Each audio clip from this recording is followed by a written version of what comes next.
Assalamualaikum warahmatullahi wabarakatuh. Alhamdulillahirabbil alamin. Allahumma salli ala sayyidina Muhammadin wa alihi tayyibin at-tahirin wa sahabatihi ajma'in wa man tabi'ahum bi ihsanin ila yaumiddin. Alhamdulillah, segala puji hanya milik Allah yang telah mengumpulkan kita bersama-sama di musalla ini dalam keadaan sehat walafiat. Salawat dan salam kita haturkan kepada junjungan kita Nabi besar Muhammad sallallahu alaihi wasallam, kepada keluarga beliau, sahabat serta orang-orang yang rela meneruskan perjuangan beliau hingga hari kiamat. Yang kita muliakan guru kita, orang tua kita, Guru Haji Bahrudin, mudah-mudahan beliau diberikan kesehatan oleh Allah, diberikan panjang umur, keafiatan, dan selalu dalam lindungan Allah. Dan mudah-mudahan seluruh jamaah yang hadir pun senantiasa mendapatkan keberkahan dari Allah Subhanahu wa ta'ala. Alhamdulillah, adanya majelis seperti ini sebagaimana yang disampaikan oleh Nabi kita Muhammad sallallahu alaihi wasallam, may yuridillah bihi khairan yufaqihu fid din. Barang siapa yang dikehendaki baik oleh Allah. Jadi kita bisa katakan, manakala Allah menginginkan seseorang itu mendapatkan kebaikan, atau apabila Allah menginginkan orang itu menjadi baik, maka Allah akan memberikan dia pemahaman terhadap agama. Jadi kada bisa kada, tentu manakala Allah ingin kita menjadi baik, kita akan diberikan pemahaman terhadap agama. Dan pemahaman itu tidak instan, kada simsalabim langsung paham. Dikatakan innamal ilm bitta'allum, ilmu itu didapat dengan cara dituntut, kita belajar. Nah, berarti adanya majelis-majelis seperti ini, adanya guru-guru kita hadir di tengah-tengah kita adalah bagian dari asbab di mana Allah menginginkan kebaikan untuk penduduk kampung ini. Maka diadakanlah majelis ilmu di kampung itu, dimudahkanlah kita menuntut ilmu di kampung itu. Itu bagian dari asbab di mana Allah menginginkan kebaikan untuk kita semua. Karena bukan tanpa alasan, di dalam riwayat yang lain Nabi katakan, Nabi bersabda, ujar Nabi, may yuridillah bihi khairan yusab minhu. Barang siapa yang dikehendaki baik oleh Allah, maka Allah pasti akan uji dia. Nah, bagaimana mungkin orang itu akan lulus ujian lamun inya kada pernah mengumpati pelajaran, jaga bahasa kita sekolah. Padahal seperti pian tahu, belajarnya 5 bulan, ujiannya paling 2 minggu. Boleh jadi agama yang kita pelajari ini adalah jawaban dari ujian-ujian yang akan kita hadapi nanti. Karena kada bisa kada kita hidup ini akan diuji. Al-Imam Ibnu Athaillah mengatakan, la tastaghrib wuku al-aqdar. Artinya pian jangan heran dengan berbagai macam ujian yang pian temukan di negeri ini. Boleh dikatakan madum tapi hadhihi dar. Maksudnya, kalau ada orang membawa pian ke kutub, ke Alaska, tahu kutub lah. Jangan ada kutub utara, kutub selatan. Kutub ini jauh, kesananya sedikit bertambah, cuma berapa juta kilo jauhnya. Jadi kutub ini wadah salju. Pian kalau berada di kutub, maksud ulun kalau guru satu saat membawa pian ke kutub, ya pian jangan ngeluh, kedinginan aku jangan. Di muka salju, di belakang salju, di kanan salju, di kiri salju, dijajak salju. Tapi jangan heran, pian di tempat salju. Atau satu hari guru membawa pian ke Mesir, pian dibawa ke gurun Sahara. Lalu pian ngeluh, aku ke kanan melihat pasir, ke kiri melihat pasir, ke muka melihat pasir, belakang melihat pasir, menjajak pasir, berabah di atas pasir. Lalu pian di gurun Sahara. Pian jangan heran, jangan ngeluh. Jangan mencari salju di Sahara, jangan menjadi pasir di kutub. Lalu di sini pian menerima banyak ujian, pian jangan ngeluh karena memang berada di negeri ujian. Memang itulah Allah menciptakan kita, dikatakan alladzi khalaqal mauta wal hayata liyabluwakum ayyukum ahsanu amala. Kada bisa kita kada diuji. Nah, ini Nabi mengatakan Allah bila menginginkan orang baik, Allah akan berikan dia pemahaman agama. Di sisi lain Nabi katakan bila Allah menghendaki seorang itu baik, maka dia akan diuji. Makanya di dalam beberapa asar dikatakan, idza ahabballahu 'abdan ibtalah. Apabila Allah mencintai seorang hamba, Allah akan uji dia. Lah kada mungkin nang diuji Tuhan ini kada lulus. Mesti lulus. Nah, jadi oleh karena itu ulun membaca ini supaya ulun bepandir kadang ngalor ngidul. Jadi ulun memegang ada beberapa ungkapan para ulama terkait ujian karena kita pasti diuji para jamaah. Ulama mengatakan al-ikhtibaru wa yakunu bil khairi wasyarr.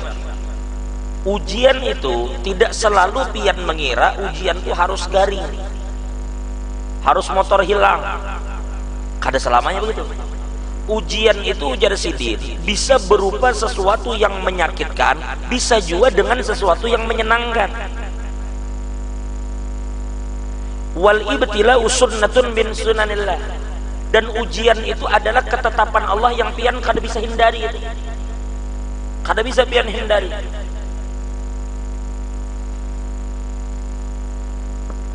Wal ibtila' jariyatun ala hamalati da'wati mundu fajrit tarikh.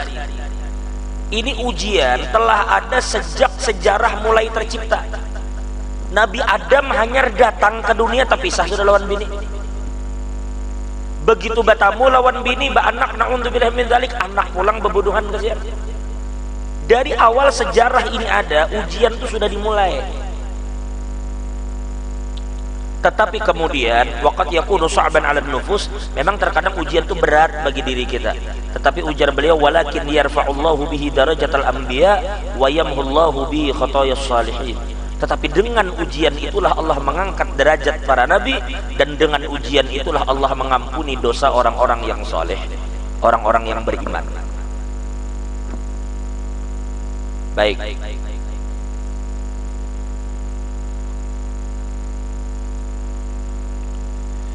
Di dalam sebuah hadis yang diriwayatkan oleh Sayyidah Aisyah, Nabi bersabda, ujar Nabi, ma min musibatin tusibul muslim illa kaffarallahu anhu biha. Ujar Nabi, tidaklah ada satu musibah yang menimpa orang yang beriman terkecuali dengan musibah itu Allah akan mengampuni dosanya. Hatta syaukah yusyakwa, sampai-sampai jika ibarat kita berjalan tercucuk duri, mungkin jika bahasa kita ini tercucuk paku lah. Kada sengaja pian berjalan tercucuk paku, berdarah batis, maka yang pian terjadi dengan biar itu menghapus dosa yang lalu. Ini hadis sahih riwayat Imam Bukhari Muslim.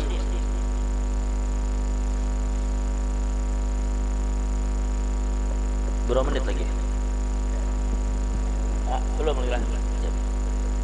Sampai balik. Gitu ya.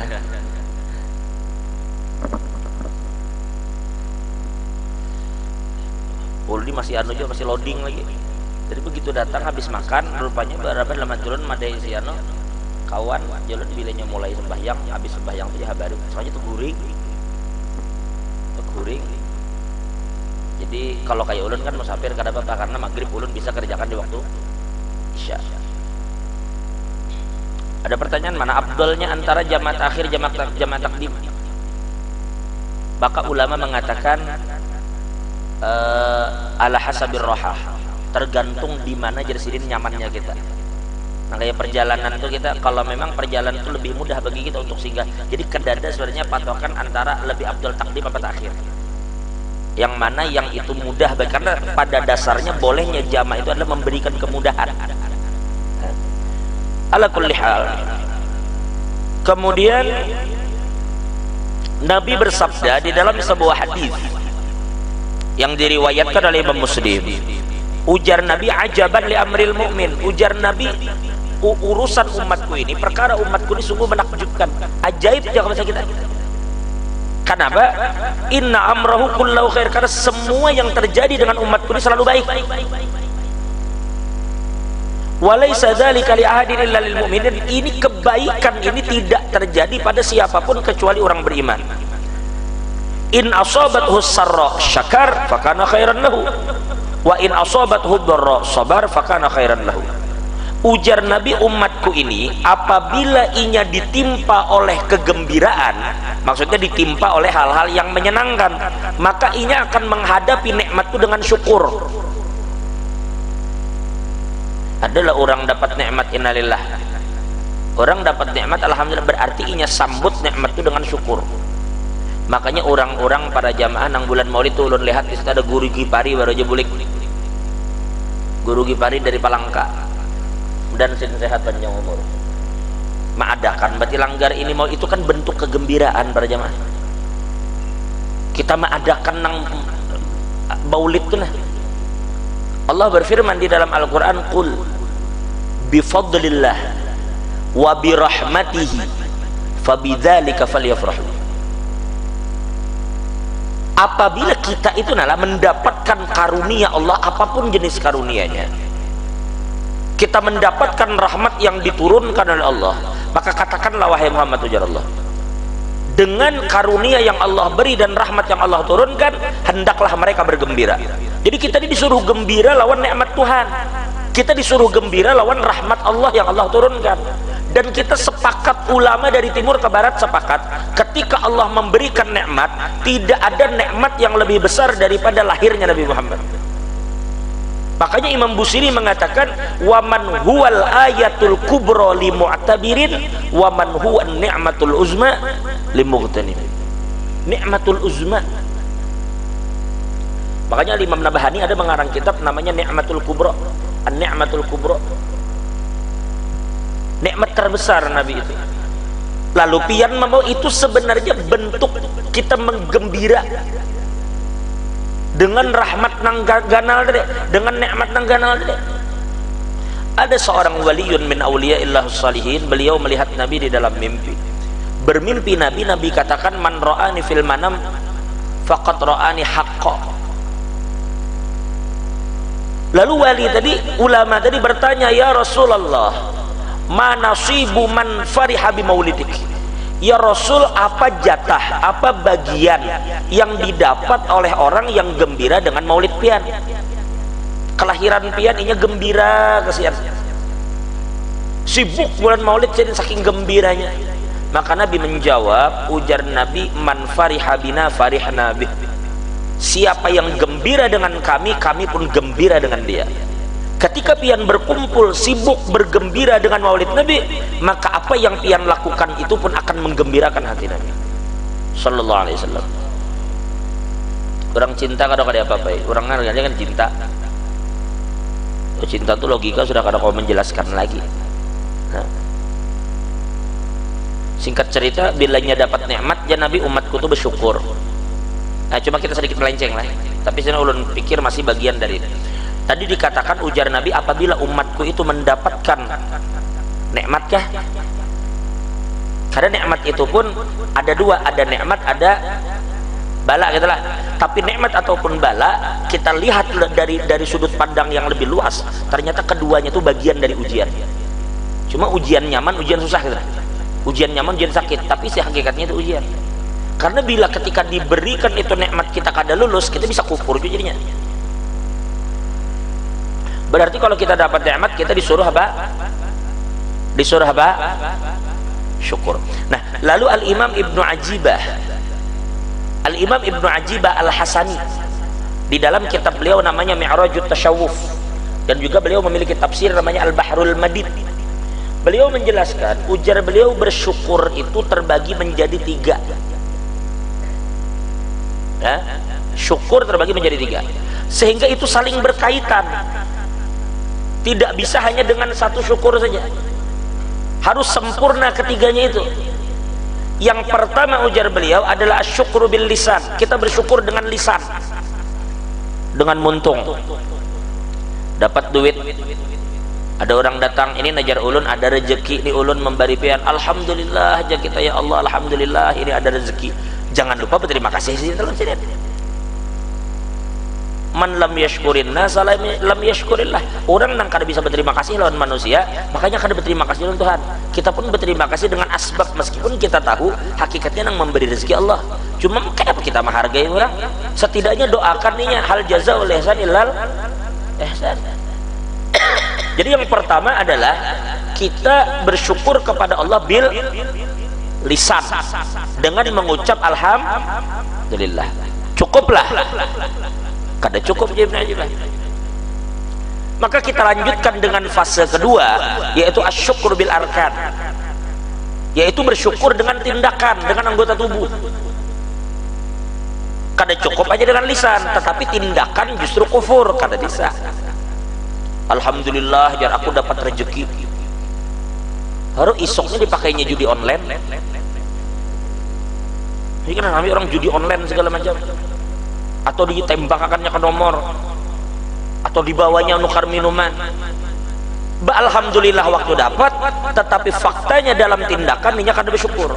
Maka harus bersyukur. Kayak apa bentuknya? Dia memikirkan, oh langgar guru ini jarang. Bila hujan orang kehujanan, pinanya di luar tuh kurang kanopi, berpikir sih den. Lalu duit yang didapat digunakan untuk itu. Oh melihat ada orang di situ, orang garing, kesian orang susah, kada kawa obat. Aku ada rezeki sedikit barang menolonginya untuk kawa obat. Itu bersyukur inya dengan nikmat tadi, dengan tindakannya. Atau pian sehat. Begitu garing tiba-tiba sehat, maka kesehatan pian gunakan wadah guru. Bila malam Senin Sidin ada majelis habis maghrib, tulak kita ke majelis itu membawa tubuh yang sehat, itu bentuk kita mensyukuri kesehatan. Jadi kada cukup hanya dengan mulut, tetapi tindakan tidak ada. Maka Imam Ibnu Ajibah mengatakan mulut yang alhamdulillah ditambah lagi dengan tindakan yang menunjukkan kita mensyukuri nikmat itu. Jelas kira-kira lah? Itu yang kedua. Jadi yang pertama mensyukuri dengan lisan, yang kedua mensyukuri bil arkan dengan tindakan, dan yang ketiga asyukru bil janan, yaitu bersyukur dengan pandangan batin. Bersyukur dengan hati. Bagaimana maksudnya itu? Maksudnya ujar beliau, hati kita segera merenung dan memandang, kita bertafakkur. Coba kita bawa berpikir. Satu, aku ini semalam kada berduit. Lalu si Utuh datang mantari duit ke rumahku. Siapa nang membuka hati Utuh itu sehingga mau mantar duit ke aku? Lalu Allah nang membuka hatinya. Lalu datang Utuh. Begitu Utuh datang, Allah yang membukakan hatinya. Allah yang memberikan kesempatan bertemu. Kita ini hendak tulak, hendak berjalan. Sekalinya dalam hati kain nagin dulu aku uyuh bana awak masih duduk lus tumat. Pas datang kada terselisih. Begitu duit didapat, lalu kita alhamdulillah. Siapa yang bisa memudahkan aku? Terbuka hati hendak berucap alhamdulillah kalau bukan Allah. Embah tu pulang bertemu orang susah. Siapa yang membukakan hatiku sikar ringan aku hendak bersedekah mun kada Allah. Imbah tu memandang pulang, begitu aku memberi, lalu aku sadar semua ini kebaikan Allah. Kenapa jadi hatiku bisa memandang itu kalau bukan Allah pulang nang melihatkan? Sehingga tenggelamlah Sidin di dalam kebaikan Tuhan. Allah nang membukakan hati orang antar duit ke rumah kita. Begitu kita kawa bersedekah, Allah nang membuka hati kita. Diberi Tuhan pahala pulang kita. Betapa baiknya Allah kepada hamba Sidin. Nah berarti kita bersedekah itu pertama ketika dapat rezeki, alhamdulillah ujar muntung. Kemudian kita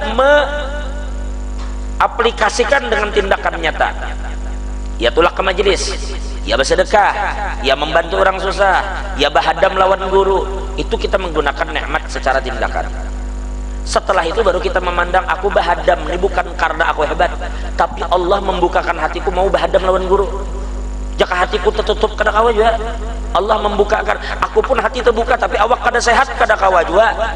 Berarti semua ini bantuan, lalunya sadar bahwa bantuan Tuhan ini mengalir deras di dirinya, maka tenggelamlah inya pada kebaikan Tuhan yang ada di dirinya.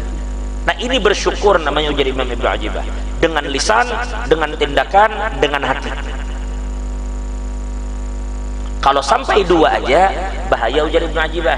Lalu kita tak akui bahwa perbuatan baik itu datang di aku. Begitu memberi orang ya kita bisa terbahas-bahas. Karena kita merasa kita memberi, terbahas kita. Maka sampaikan Ibnu Ajibah ke akhirnya supaya kita memandang kebaikan Allah yang terjadi itu. Sebagaimana Allah berbuat baik kepada kita, maka Allah berbuat baik juga kepada hambanya yang lain meskipun lewat tangan kita kadang-kadang. Ala kulli hal, itu apabila hamba tadi mendapat nikmat bersyukur, maka dengan syukurnya itu Allah ridho. Ya kalau bila Allah ridho, kira-kira andakannya di neraka kan surga. Bila Allah ridho kepada hambanya, hamba itu di surga kan neraka? Ke surga.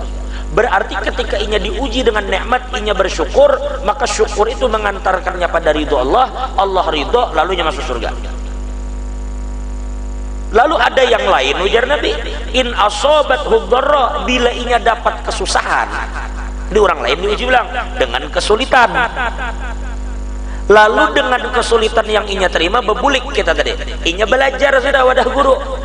Ujar guru, bila dapat ujian sabar nangai orang nang diuji uyuh pada kita lebih banyak. Sidin sabar melihat nikmat Tuhan, lalunya bisa sabar. Maka dengan inya bersabar terhadap ujian, Allah ridho.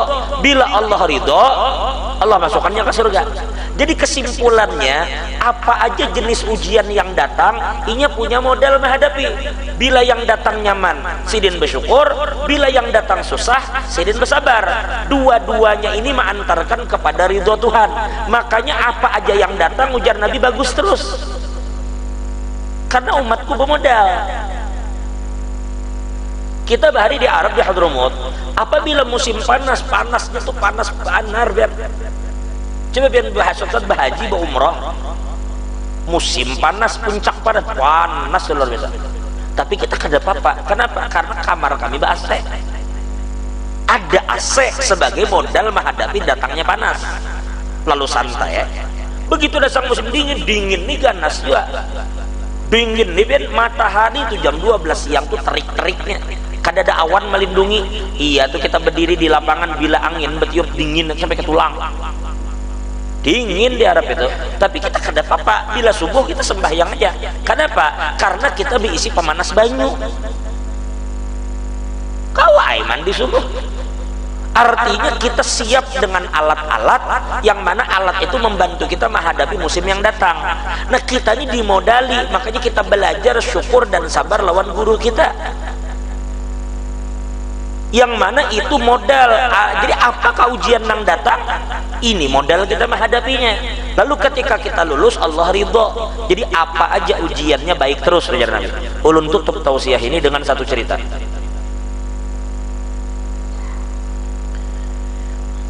Ini cerita diriwayatkan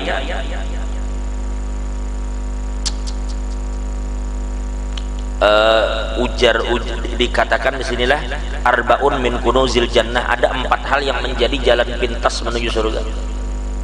Jika bahasa kita tuh jalan pintas menuju surga. Yang pertama, kitmanul musibah, yaitu menyembunyikan ujian yang terjadi sehingga orang kada tahu. Sidin sudah masuk kah? Ini ajan mana nih?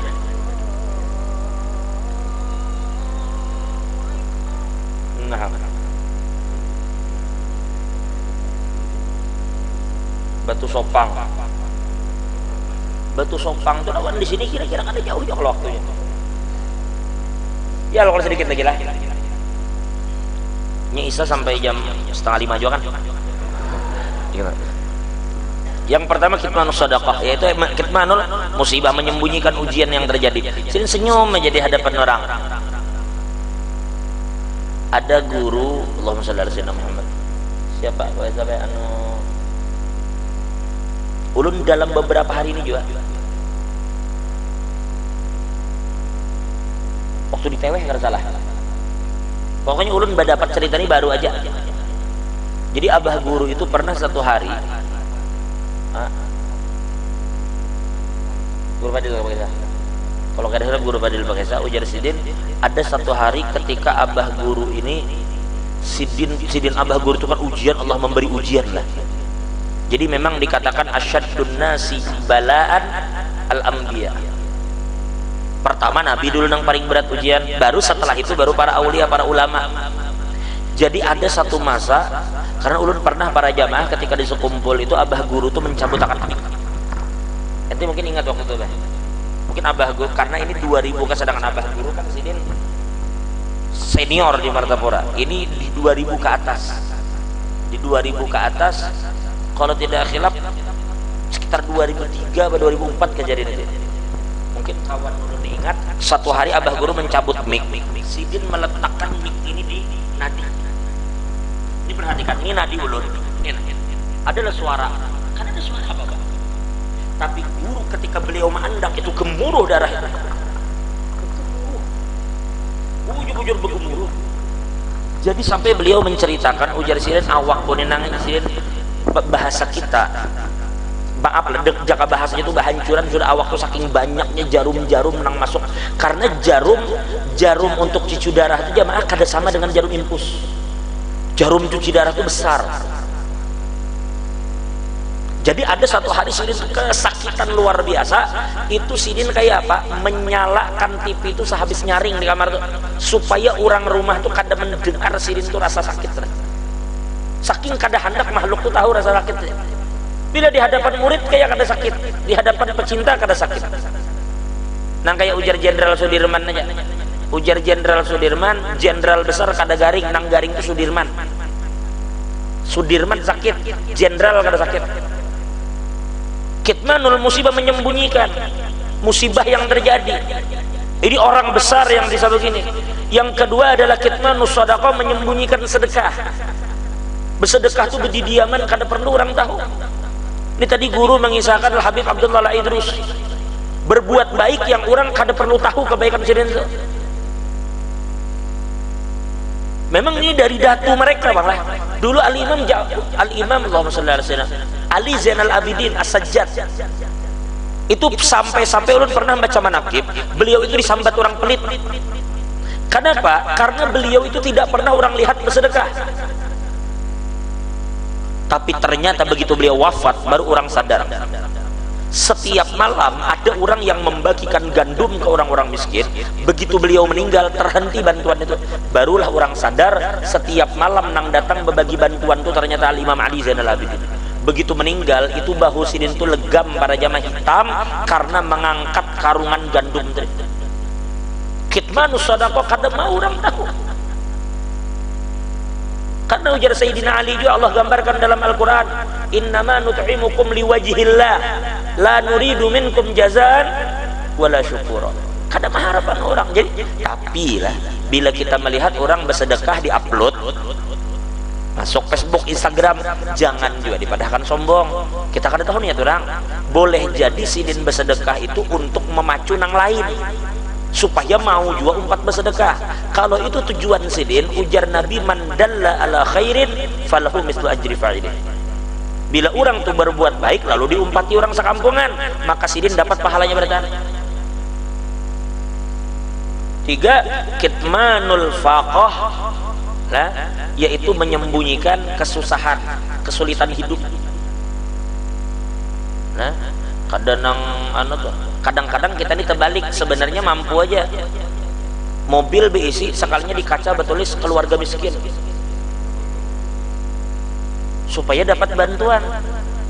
Seorang bermobil terbalik, ada yang ini susah tapi kadang-kadang menimbulkan kesusahan. Nang terakhir kitmanul wajah, yaitu menyembunyikan keperihan, atau boleh kita katakan menyembunyikan penyakit. Ada 4 hal ini. Walhasil ulun tadi ingin tutup dengan satu cerita yang terjadi di zaman Nabi Isa. Setelah ini kita cukupkan, kita sholat isya, karena ulun yang jamaah takhir ini itu boleh memilih isya dulu ke maghrib dulu kalau jamaah takhir, karena jamaah takhir itu tidak harus isya duluan, tidak harus maghrib duluan. Kalau jamaah takdim wajib sembahyang nang ampun waktu duluan. Kalau nya ulun dari sembahyang maghrib kada boleh bisa dulu. Tapi kalau sekarang boleh isya duluan, padahal maghrib belum digawi, kada apa-apa. Andai kata ulun maghrib dulu boleh juga. Andai kata ulun hendak sembahyang kosor bang, nah itu kada boleh. Karena bila imamnya itu sempurna, ulun makmum harus sempurna.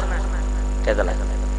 Karena orang nang kosor kada boleh sembahyang mengkosor di belakang orang yang sempurna.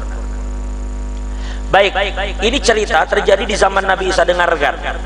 Ujar Nabi Isa, suatu hari yuhka anna Isa alaihi salam alaihi wa ala nabiyina afdhalus salati wat taslim marra bi rajulin a'ma. Suatu hari Nabi Isa lewat di hadapan seorang lelaki nang buta. Maaf lah, bukan apa orang sekarang body shaming, bukan menyambat anu kada. Memang ini buta. Maaf dengan kalimat ini, lelaki itu buta. Abros, kusta. Kusta itu bahasa kita, Pak. Kusta itu kalau bahasa kita apa sih? Apa? Lepra lah. Lepra kan? Kusta itu para jamaah penyakit. Maaf lah, kusta ini dulu di zaman kerajaan dulu Sebelum dunia kesehatan tidak seperti sekarang, orang dulu kan tidak tahu banyak tentang kesehatan. Mereka menganggap bila orang kena penyakit kusta itu penyakit kutukan. Makanya dulu bila orang kena kusta itu mesti dikucilkan. Ini ujar Nabi Isa, beliau lewat di hadapan seseorang, matanya buta, dia kena kusta, dia cacat, dan tanathara lahmuhu minal juzam, sampai-sampai dagingnya tuh terkelupas paculan dari tempatnya karena parahnya kustanya itu. Orang kan wah ini bisa juga kalau penyakit gula, maaf nang buruk daging bisa lah, tapi itu kan di 1-2 titik aja. Ini hampir seluruh tubuh itu kadakawa disentil dagingnya tuh karena membusuk guguran. Nah, yang aneh, yang menarik perhatian Nabi Isa, lelaki ini jaka bahasa kita bersandar aja, bersandar, matanya buta, dagingnya membusuk, tetapinya mengucapkan kalimat alhamdulillahilladzi afani mimma betala bihi katsirun minan nas, ai mimma betulia namanya. Ujar beliau, segala puji bagi Allah, sambil bersandar nih, orang nggak buta, daging burukannya. Ujar sini, alhamdulillah, segala puji bagi Allah yang telah menjaga, memelihara aku dari penyakit yang menimpa orang banyak. Nabi Isa ini tak uling. Jar Nabi Isa tunggu dulu ikam jar Nabi Isa berdoa, berkata, ya Allah, segala puji untuk pian yang telah memelihara ulun dari penyakit yang menimpa orang banyak. Penyakit apanya Nabi Isa? Perasaanku penyakit itu seakan-akan tertumpuk di awak ikam aja. Mata buta, awak cacat, kemudian kena kusta, daging burukan. Lalu nang mana lagi nang ikam maksud penyakit nang orang karena ikam kada? Lalu lelaki tadi mengatakan, ya Ruhallah, wahai Nabi Isa, coba pian perhatikan jasidin, ulun ini kulit, mulai tadinya ulun ini sehat, sampai mulai sakit, sampai parah, sampai buruk. Tapi alhamdulillah sampai hari ini sedikit pun ulun kada pernah mengeluh kepada Allah Ta'ala atas segala yang terjadi. Maka ulun merasa, kenapa ulun kada mengeluh, itu pasti karena cahaya ma'rifat yang Allah masukkan di hati ulun, yang cahaya itu belum tentu dimasukkan ke hati orang lain, sehingga jadi orang sedikit aja kena ujian lalu ngeluh, lalu ngomel. Alhamdulillah, itu satu. Yang kedua, wahai Nabi Isa, alam yatruk li lisanan nahmadu. Nabi Isa jasirin, coba pian lihati ulun, pian melihat kalau daging ulun jasirin mulai muha sampai ke batis burukan, paculan dari wadahnya daging tadi. Tetapi pian perhatikan kada betapa Allah menjaga lidah ulun, sehingga dengan lidah yang terjaga ini ulun selalu menyebut nama Allah siang dan malam. Apalagi nang ulun hendak mengomel, sampai segitunya baiknya Allah memisahkan bagi ulun lidah yang dengan lidah itu ulun berzikir siang malam. Wa qalban ashkuruh. Nah, dan ujar sidin, aku pun wahai Nabi Isa, coba pian lihat mata ulun ni Nabi Isa buta kada melihat mulai lahir. Mata ulun ni wahai Nabi Isa buta kada melihat, tapi alhamdulillah Allah memberi ulun hati yang mampu melihat bahwasanya betapa besarnya karunia yang Allah berikan untuk ulun, sehingga ulun kada mampu dan kada memiliki waktu untuk mengeluh atas ujian yang Allah berikan. Mata ulun buta, bujur, tapi hati ulun kada buta untuk melihat nikmat Tuhan. Maka Nabi Isa kemudian mengatakan, sodakta, bujur ikamnya Nabi Isa, hat yadak, bawa sini tangan ikam. Maka lelaki tadi menjulung tangannya ke hadapan Nabi Isa. Ini bukanlah, memang Nabi Isa ini menyembuhkan orang kusta dalam Al-Quran, menghidupkan orang mati. Tetapi di akhir ayat Allah katakan ketika beliau menghidupkan, menciptakan burung, itu semua biiznillah, dengan izin Allah. Jadi jangan heran, Nabi Isa ini kalau kedokteran pun kada akan menerima. Kenapa? Karena yang disembuhkan Nabi Isa ini bukan orang melihat lalu buta, tapi dari lahir buta. Dalam kesehatan kada mungkin bisa melihat, karena butanya dari lahir, melihat dengan izin Allah. Lalu lelaki tadi menjulung tangannya, dipegang Nabi Isa, dengan izin Allah inya ampih kusta, inya ampih cacat, inya bisa melihat, sehingga jadilah lelaki tadi seorang lelaki yang sempurna zahiran wa batinan. Nah, kalau kita memperhatikan, kita simpulkan di mana lelaki ini bisa lulus ujian yang berat itu tidak lain karena Allah berikan pemahaman terhadap agama, sehingga dengan modal itu beliau mampu memandang karunia Allah sehingga lulus terhadap ujian. Mudahan kita selamat berataan. Mudah Allah mengampuni guru-guru kita, mudahan sidin doakan sidin panjang umur, sehat afiat, mudahan selalu dalam lindungan Allah. Mudah-mudahan kita kayak itu juga bisa istiqomah di dalam menuntut ilmu.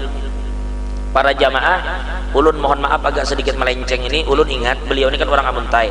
Ulun diceritakan dulu di Amuntai itu ada pedagang, sidin ini berusaha gitu, orang sugih. Orang sugih bukan guru, bukan habib, sugih. Tetapi sidin itu punya kebiasaan bila ada tuan guru datang, sidin selalu menyambut habaib guru itu karena diberi makan sidin, karena diberi sidin apa ala kadarnya sidin diisi. Lalu anak dibawa, doakan anak ulun, diberiakan minum dari guru atau habib tadi. Apa yang terjadi? Hari itu anak yang dulu sering dibawa bapak yang mencintai habaib dan ulama ini, sekarang anak itu menjadi gurunya para guru di Martapura, yaitu guru kita Abuya Kiai Haji Muhammad Syukri Unus, menjadi Syekhul Masyayikh, menjadi gurunya para guru. Bahkan hari ini kita bisa katakan di Martapura itu di antara orang yang paling banyak memiliki referensi kitab adalah Abuya Kiai Haji Muhammad Syukri Unus. Dan sidin masuk pondok itu lulus SMP loh para jamaah, lulus SMP. Ini maksud ulun, kita ada majelis di sini, maksud ulun kita jangan tutup mata juga. Guru kadang mungkin, tapi kita perhatikan baik-baik guru-guru kita, perhatikan majelis-majelis ilmu. Kalaupun pian menganggap aku nijar pensiunan, umurku sudah 60. Pensiun itu berapa tahun sih? Kalau PNS berapa tahun? Berapa Pak? 58 mungkin kalau kayak polisi, ya kah? Tapi kalau guru Bang 60. Aku jisidin minta maaf umur 60. Bila datang jisidin ke wadah guru dengar pengajian, jangankan isuk keluar musola aja kan ingat lagi jisidin. Ujar ulama kada apa-apa. Kenapa? Yang pertama pian hadir Allah akan ampuni dosa pian. Yang kedua dikatakan para ulama ini pian menanam namanya. Kalau pian menanam pohon durian, pian harus yakin kalau kada pian anak atau cucu pian akan melihat hasilnya. Itu yakin ya, pian baik dengan orang soleh, pian bantu orang-orang soleh, pian rajin untuk ilmu, keberkahan itu mesti akan turun juga kepada anak cucu kita. Dikatakan turzaqul aulad bi ta'atil ajdad. Berapa banyak anak cucu yang diberikan rezeki yang melimpah ruah karena sebab ketaatan pada tuannya. Jadi oleh karena itu mudah-mudahan kita doakan utamanya guru kita mudah sehat panjang umur, dan kita yang hadir murid-murid beliau pun mudahan diberikan keistiqomahan. Dan mudah-mudahan kita tidak pulang dari sini kecuali dosa diampuni, aib ditutup, dan mudah-mudahan kita kada akan mati kecuali dalam keadaan husnul khatimah ba'da tulil umur fi khairin wa lutfin wa afiyah. Ala hadhihi niyya ala kulli man wa bihi salafus salih wa ila hadratin nabi sallallahu alaihi wasallam. Al-Fatihah.